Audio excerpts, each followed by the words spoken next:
Shalom, puji Tuhan, saudaraku yang saya kasih dalam Tuhan Yesus Kristus. Dalam perjumpaan kita kali ini, kita akan coba memikirkan bagian firman yang sangat penting yang perlu kita renungkan bersama-sama dalam pertemuan Menara Doa ini. Nah, saudaraku yang saya kasih, dalam pertemuan Menara Doa ini, tema yang saya ingin bagikan kepada saudara itu adalah Allah Maha Kuasa. Hanya satu ayat menjadi pusat perhatian kita. Bagaimana kita bisa memahami tentang sikap Allah dalam perjanjiannya kepada Abraham. Nah, untuk itu, saudaraku yang saya kasih, kesempatan yang baik ini, mari kita berdoa lebih dulu agar pikiran hati kita betul-betul tertuju kepada Tuhan. Dan juga pikiran kita, hati kita juga betul-betul bersedia untuk menerima kebenaran firman Tuhan. Mari kita berdoa. Bapa kami dalam sorga, bersyukur buat waktu yang sudah Kau berikan bagi kami untuk kembali belajar dari firman-Mu. Biarlah firman-Mu Tuhan boleh memberikan jawaban atas setiap pergumulan hidup kami. Sehingga apa yang kami dengar boleh memberikan kekuatan, memberikan dorongan semangat, dan membangkitkan keyakinan kami di tengah-tengah dunia yang penuh dengan gejolak, keadaan yang sering kali memberikan pengaruh dalam pikiran dan hati kami ketika kami melihat, ketika kami mendengar tentang kondisi situasi yang sedang kami alami saat ini. Untuk itu Tuhan, firman-Mu boleh memberikan arahan, memberikan dorongan, memberikan penguatan agar bagaimana kami bersikap. Terima kasih, mohon urapan Tuhan. Dalam nama-Mu Tuhan Yesus kami berdoa. Haleluya. Amin.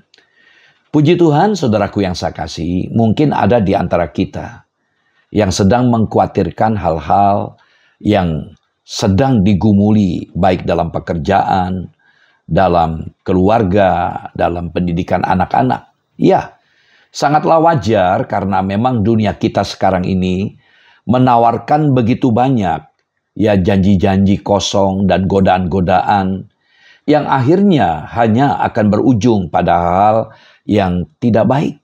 Jadi hal-hal yang tidak baik itu yang seringkali kita alami oleh karena tantangan dunia yang semakin berat saat ini.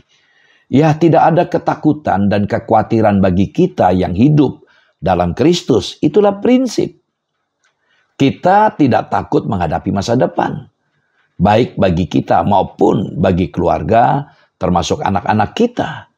Tetapi dalam faktanya, meskipun kita ada dalam Kristus, seringkali kita bisa khawatir, kita takut, kita cemas, kita bimbang. Namun ketika kita memiliki janji yang tertulis dalam Alkitab, janji yang sudah Tuhan berikan lewat firman Tuhan, maka kita akan mewarisi janji-janji Tuhan itu. Seharusnya demikian, sehingga kita tidak perlu takut khawatir. Nah, dengan dasar janji inilah, mari kita nyatakan keyakinan kita dalam doa-doa dan kuatkanlah kepercayaan kita kepadanya. Tuhan akan menjamin masa depan anak-anak kita, keluarga kita, pekerjaan kita, apapun yang kita hadapi ke depan. Kita akan aman di dalam tangan Tuhan. Mari kita lihat dalam Kejadian 17 ayat 1 yang menjadi sorotan kita. Satu ayat ini sungguh luar biasa. Ayat ini begitu kuat berbicara kepada saya secara pribadi ketika saya menyiapkan firman Tuhan ini. Mari kita lihat sejenak Kejadian 17 ayat 1.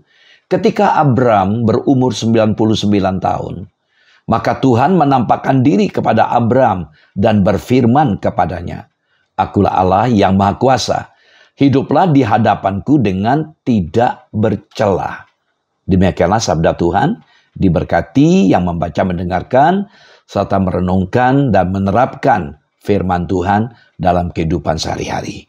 Perhatikan pernyataan ini ketika Abram berumur 99 tahun, maka Tuhan menampakkan diri kepada Abram dan berfirman kepadanya. Nah, ini sesuatu yang menarik menggelitik hati saya. Abram sudah berumur 99 tahun. Lalu Tuhan menampakkan diri dan berfirman. Nah, menarik ketika kita melihat kata menampakkan diri di sini dari kata Ibrani wayera. Ini merupakan sebuah penyataan ilahi yang benar-benar dialami oleh Abram. Sehingga dapat dipastikan Tuhan itu hadir dan berbicara secara langsung kepada Abram. Jadi kita melihat dari pernyataan ini, jadi ini bukan halusinasi ya atau dalam bayang-bayang hayalan, tapi Tuhan hadir secara audible bertemu dengan Abram dan menyampaikan pesan kepada Abram. Saya ulangi lagi pernyataan firman Tuhan dalam Kejadian 17 ayat 1. Ketika Abram berumur 99 tahun, maka Tuhan menampakkan diri kepada Abram dan berfirman kepadanya, "Akulah Allah yang Maha Kuasa, hiduplah di hadapanku dengan tidak bercela." Tuhan menampakkan diri kepada Abram dengan menyatakan dirinya, hakikatnya, keberadaannya, "Akulah Allah yang Maha Kuasa." Menarik ketika kita perhatikan ya, hakikat Allah di sini, beliau memperkenalkan diri kepada Abram sebagai Allah yang Maha Kuasa, omnipoten. Kata Allah yang Maha Kuasa dari kata Ibrani El Shaddai itu. El Shaddai. Nah, kata El Shaddai seringkali dipakai. Seringkali digunakan berkaitan dengan janji keturunan. Yaitu janji dalam memberikan ide bahwa Allah dapat membuat yang mandul menjadi subur untuk memenuhi janjinya. Itu terlihat dalam isi perjanjian, di mana Allah berjanji kepada Abraham. Isi perjanjian, isi covenant-nya, konten dari covenant-nya adalah tentang keturunan yang Tuhan akan berikan kepada Abraham. Namun perlu kita pahami, janji Allah membutuhkan respon. Apa yang Tuhan sampaikan butuh tanggapan dari kita. Ibarat mata uang dengan dua sisi. Maka meskipun Tuhan itu adalah El Shaddai, Tuhan yang kita kenal ada Tuhan yang Maha Kuasa, dibutuhkan respon, dibutuhkan tanggapan dari kita juga. Ketika kita mengenal Allah kita adalah Allah El Shaddai, Allah yang Maha Kuasa, yang omnipoten, maha mampu, tetap diperlukan respon kita, yaitu ketaatan kita. Sebagaimana Tuhan berkata kepada Abraham, El Shaddai, aku El Shaddai. Berarti Allah ingin betul-betul melihat bagaimana ketaatan Abraham dalam hal supaya dia tetap hidup di dalam kekudusan Allah. Nah, puji Tuhan, saudaraku, mengapa? Mengapa Tuhan menyatakan diri kepada Abraham sebagai Allah yang Maha Kuasa? Ada 3 hal yang dapat kita lihat di sini, saudaraku. Yang pertama, Tuhan menyatakan diri kepada Abraham untuk menguatkan iman. Nah, untuk memahami hal ini, saudaraku, kita lihat lebih dahulu Kejadian 16 ayat 3, lalu lanjut Kejadian 16 ayat 16, lalu lanjut pasal 17 ayat 1. Sekaligus saya bacakan ya saudaraku supaya kita tidak kehilangan arah. Ya, Kejadian 16 ayat 3, mungkin saya tambah 1 ayat 4. Demikian firman Tuhan, jadi Sarai, istri Abram itu mengambil Hagar, hambanya orang Mesir itu, yakni ketika Abram telah 10 tahun tinggal di tanah Kanaan, lalu memberikannya kepada Abram suaminya untuk menjadi istrinya. Abram menghampiri Hagar, lalu mengandunglah perempuan itu. Pasal 16 ayat 16. Abram berumur 86 tahun ketika Hagar melahirkan Ismail baginya. Pasal 17 ayat 1. Ketika Abram berumur 99 tahun, maka Tuhan menampakkan diri kepada Abram dan berfirman kepadanya. Kita coba melihat tentang usia Abram di sini. Pasal 16 ayat 3, usia Abram di sini adalah 75 tahun ditambah 10 tahun berarti 85 tahun. Lalu Sarah mengambil gagasan supaya Abram menghampiri Hagar ya untuk menjadi istrinya juga supaya bisa melahirkan anak. Nah, waktu itu usia dari Sarai 75 tahun. Itu sesuatu yang nggak mungkin kan? Dan Abram 85 tahun. Lalu kemudian setahun kemudian dalam pasal 16 ayat 16 Ismail lahir. Usia Abram menjadi 86. Ya, 86. Sesuatu yang menarik ketika kita melihat jeda waktu pasal 16 ayat 16 dengan pasal 17 ayat 1. Kita hitung di situ, dalam pasal 17 ayat 1, usia Abram adalah 99 tahun. Kalau kita kurangi 99, dikurangi 86, berarti ada 13 tahun. Saya simpulkan 13 tahun Tuhan tidak berbicara kepada Abram. Karena apa? Saya melihat, menganalisa, kenapa Tuhan tidak berbicara? Karena Abram tidak pegang janji Allah. Abram ya tidak mengikuti apa yang Tuhan mau. Dia lebih mengikuti saran nasihat istrinya. Atau dengan kata lain, Abram menggunakan caranya dia untuk memiliki keturunan. Pada Tuhan berjanji bahwa lewat Sarai akan memiliki anak. Nah, ketika berumur 99 tahun, Allah datang kepada Abram. 13 tahun kemudian setelah dia punya anak, Tuhan berbicara kepada Abram. Di sini kita melihat konsistensinya Allah. Yang berjanji pasti akan menggenapi janjinya. Nah, di sini dengan Tuhan berbicara kembali kan dalam konteks pasal 17 ini, bicara tentang apa yang dijanjikan, di mana anak yang dijanjikan, anak perjanjian itu akan diberikan melalui rahim istrinya, yaitu Sarai. Saudaraku, jadi kita melihat di sini Tuhan menampakkan diri untuk menguatkan iman, berkaitan erat dengan janjinya bahwa Tuhan akan menggenapi janjinya. Meskipun kita melihat faktor usia, Abraham sudah 99 tahun dan Sarah umur 89 tahun. Kita lihat kemudian ayat-ayat selanjutnya, Abram menjadi Abraham, Sarai menjadi Sarah. Sesuatu yang tidak masuk di akal. Tapi hari ini kita belajar.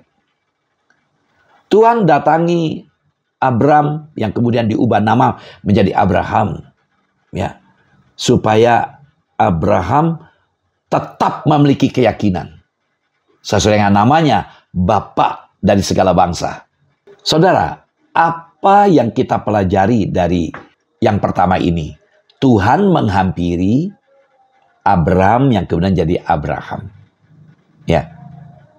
Pesan untuk kita adalah apa? Pengalaman Abraham dihampiri oleh Allah, di mana Allah menyatakan dirinya dengan berkata, "Akulah Allah yang Maha Kuasa." Allah yang omnipoten. Ini memberikan rujukan kepada kita. Dalam situasi apapun, tetaplah percaya kepada Allah. Percayalah kepada janji-janjinya yang tertulis dalam firman Tuhan. Meskipun janji tersebut tidak masuk di akal. Sebagaimana Allah berjanji kepada Abram, kamu akan melahirkan seorang anak lewat istrimu, Sarai. Demikian juga saudara dengan saya. Allah menyatakan diri kepada Abraham dengan hakikatnya, yaitu Allah yang Maha Kuasa. Berarti ketika dia berkata, "Akulah Allah Maha Kuasa," berarti dia mampu melakukan apapun yang mustahil, yang di luar nalar, di luar akal kita.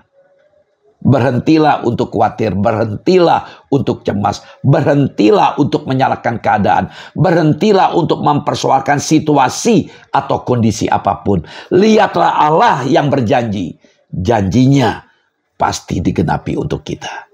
Karena itu, kuatkanlah keyakinan kita. Terkadang kita bisa lemah, namun kita perlu melihat kembali Allah itu Allah Maha Kuasa. Allah Maha Kuasa berarti Allah yang sanggup melakukan segala sesuatu yang mungkin bagi kita itu mustahil. Bagi Allah tidak ada yang mustahil. Lihat Maria. Ketika malaikat berkata, engkau akan melahirkan seorang anak. Dan anak laki-laki dan namanya Yesus. Maria berkata, bagaimana mungkin hal itu bisa terjadi karena aku belum bersuami.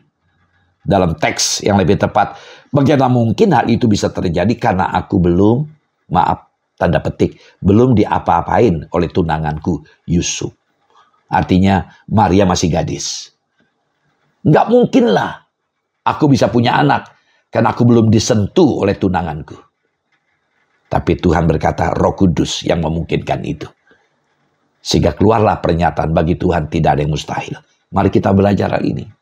Yang kedua, Tuhan menghampiri Abraham di samping untuk memberikan penguatan iman, keyakinan. Yang kedua, memberikan perintah.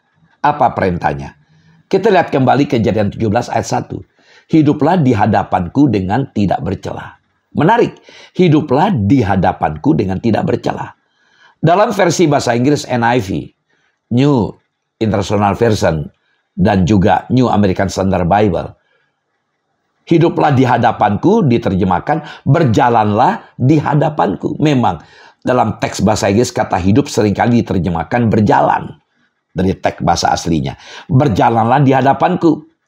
Dengan tidak bercela. Artinya, dan jadilah tidak bercacat. Dua poin ini. Jadi Tuhan memberikan dua perintah di sini. Abraham harus selalu berjalan. Abraham harus selalu hidup di hadapan Allah. Artinya, selalu menyadari kehadiran Allah. Dan bahwa Allah selalu memperhatikan dia. Ini poin penting bagi kita. Dalam menjalani hidup yang semakin berat ini, kita sadarlah, kita tidak sendirian. Bisa jadi tidak ada yang menyertai kita. Bisa jadi tidak ada yang peduli dengan kita. Ingat, Tuhan selalu hadir dan memperhatikan kita. Dia bukan hanya hadir, tapi memperhatikan kita. Ketika Maria berlutut di bawah kaki Tuhan, di mana 4 hari kemudian Yesus datang ke Betania. Dan Maria curhat kepada Tuhan. Rabi, kalau engkau ada waktu itu, Lazarus tidak mungkin mati. Maria sambil menangis. Ketika Yesus melihat Maria menangis, Alkitab katakan dalam Yohanes pasal 11 ayat 35, maka menangislah Maria. Itulah hati Tuhan. Dia selalu ada dalam setiap aspek kehidupan kita. Dia bukan hanya Allah yang omnipoten, tapi Allah yang omniscient, yang maha tahu dan maha hadir, omnipresent. Mari kita yakin ini. Ketika kita sadar Allah kita adalah Allah yang maha hadir, maha tahu, dan maha kuasa, tidak perlu kita takut. Sehingga kita selalu berjalan di hadapan Allah. Perintah yang kedua, Abraham harus hidup tidak bercela. Karena Allah itu Allah Maha Kudus. Kata kudus berarti dipisahkan. Allah tidak mungkin bercampur dengan dosa.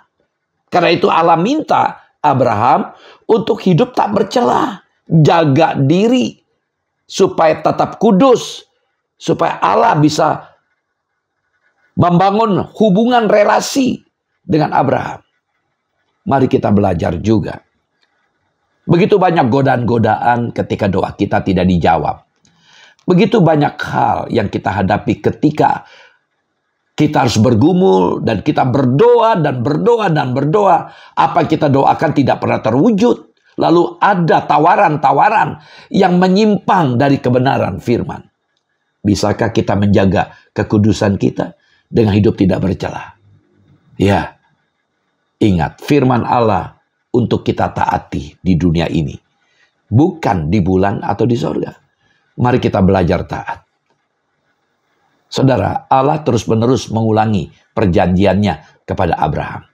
Yaitu Abraham akan mempunyai keturunan dan tanah Kanaan akan diberikan Allah kepada keturunan Abraham.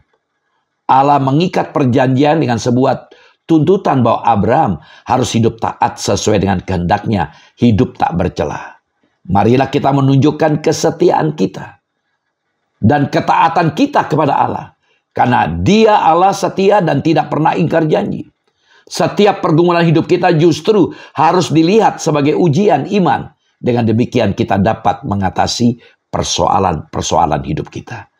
Yang ketiga, Tuhan menampakkan diri kepada Abraham dengan tujuan menguatkan iman, memberikan perintah, meneguhkan perjanjiannya.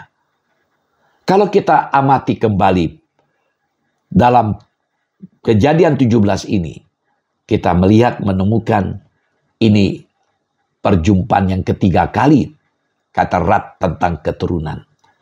Dalam Kejadian pasal 12 ayat 1 sampai 3, itu yang pertama. Yang kedua, pasal 15 ayat 1 sampai 7, lalu pasal 17.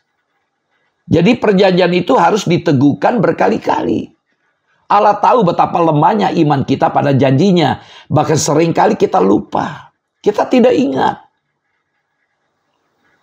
Yang penting kita nuntut hasilnya. Tapi kita tidak pegang janjinya. Nah, untuk itulah supaya janji Tuhan itu tetap ada. Kita bangun persekutuan kita dengan Tuhan. Berdoa dan membaca firman Tuhan. Sehingga dengan kita berdoa membaca firman Tuhan, maka kita diyakinkan. Kita lebih percaya pada janjinya. Walaupun yang nampak di depan kita. Yang kita dengar sesuatu yang nggak mungkin. Jadi ketika Allah menginginkan hal-hal yang tampak mustahil terjadi dalam hidup kita. Justru kita kadang meragukan kemampuan Allah. Akal budi kita seringkali menjadi persoalan utama kita. Iya saudara, ketidakmampuan pikiran manusia memahami cara kerja Allah membuat manusia menganggap rancangan Allah sebagai kemustahilan. Memang dibutuhkan kerendahan hati dan ketaatan kita untuk melihat bagaimana Allah mengabulkan janji-janjinya. Dan itu sangat ditentukan dari relasi kita, intimasi kita dengan Tuhan. Saudara, fakta janji Allah bukan sekedar perkataan manis, melainkan sudah teruji kebenarannya. Yang penting, maukah kita mempercayainya? Maukah kita mempercayainya? Percaya dan yakin kepadanya. Apabila kita menemukan sosok pribadi yang tidak pernah ingkar janji, Dia itu pasti adalah Allah. Mari kita berdoa. Bapa, terima kasih buat firman-Mu yang boleh kami dengar. Hamba-Mu tidak tahu apa menjadi pergumulan teman-teman kami saat ini. Tapi Engkau Allah yang selalu hadir, selalu memperhatikan kami. Bahwa tidak ada persoalan atau masalah yang lepas dari pengetahuan-Mu. Untuk itulah Bapa, kami serahkan setiap masalah kami ini dalam tangan Tuhan.